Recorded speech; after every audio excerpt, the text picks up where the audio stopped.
ડૉક્ટરે બધાને 2-5 મિનિટ કીધું, હજુ લગીને કોઈ ડૉક્ટર આવ્યું નથી. ઇમરજન્સી વોર્ડમાં હું આવેલો છું અત્યારે. હું અત્યારે મેડમ ઇમરજન્સી વોર્ડમાં આવ્યો છું.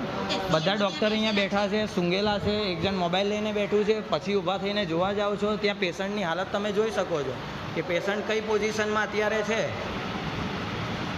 ડૉક્ટર ઇમરજન્સી વોર્ડમાં સિવિલ હોસ્પિટલમાં રાતના 2 વાગે છે નહીં.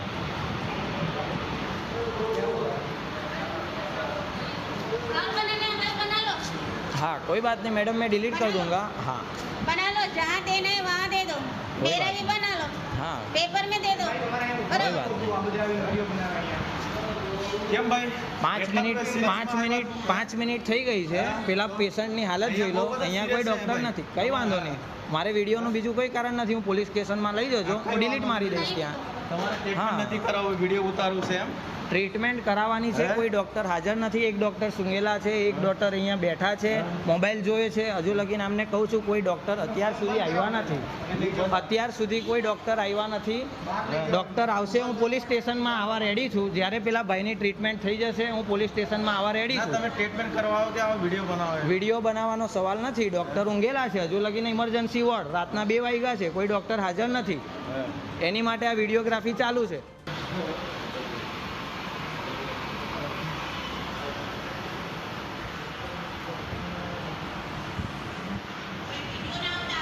મેડમ એ ભાઈ ક્યારના આવ્યા છે, તમે કહી દો કે કોઈ ડૉક્ટર નથી એમ કહી દો ને. આ લોકોને રિક્વેસ્ટ કરું છું, એ લોકોને કરવું નથી.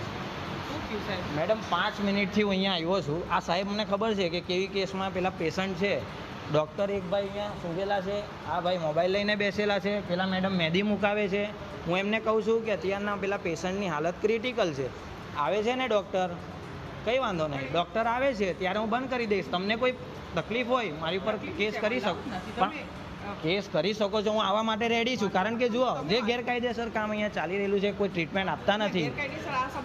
હા, ટ્રીટમેન્ટ મળતી નથી. કેટલા માણસો આવે આખા ટ્રીટમેન્ટ મેડમ આમને પૂછો. હા કંઈ વાંધો નહીં. કારણ કે કેટલું ક્રિટિકલ ઇમરજન્સી વોર્ડનો મતલબ હું ઇમરજન્સી વોર્ડનો મતલબ શું મેડમ, તમે મને એ સમજાવો. ચાલો, રાતના 2 વાગે છે, અમે સિવિલના ભરોસે અહીંયા આવ્યા છીએ. પણ મેડમ આટલી ઇમરજન્સી હોય, જરા 1-2 ડૉક્ટર નહીં હોય તો તરત કોઈ બીજા ડૉક્ટરને શેની માટે રાખ્યા છે?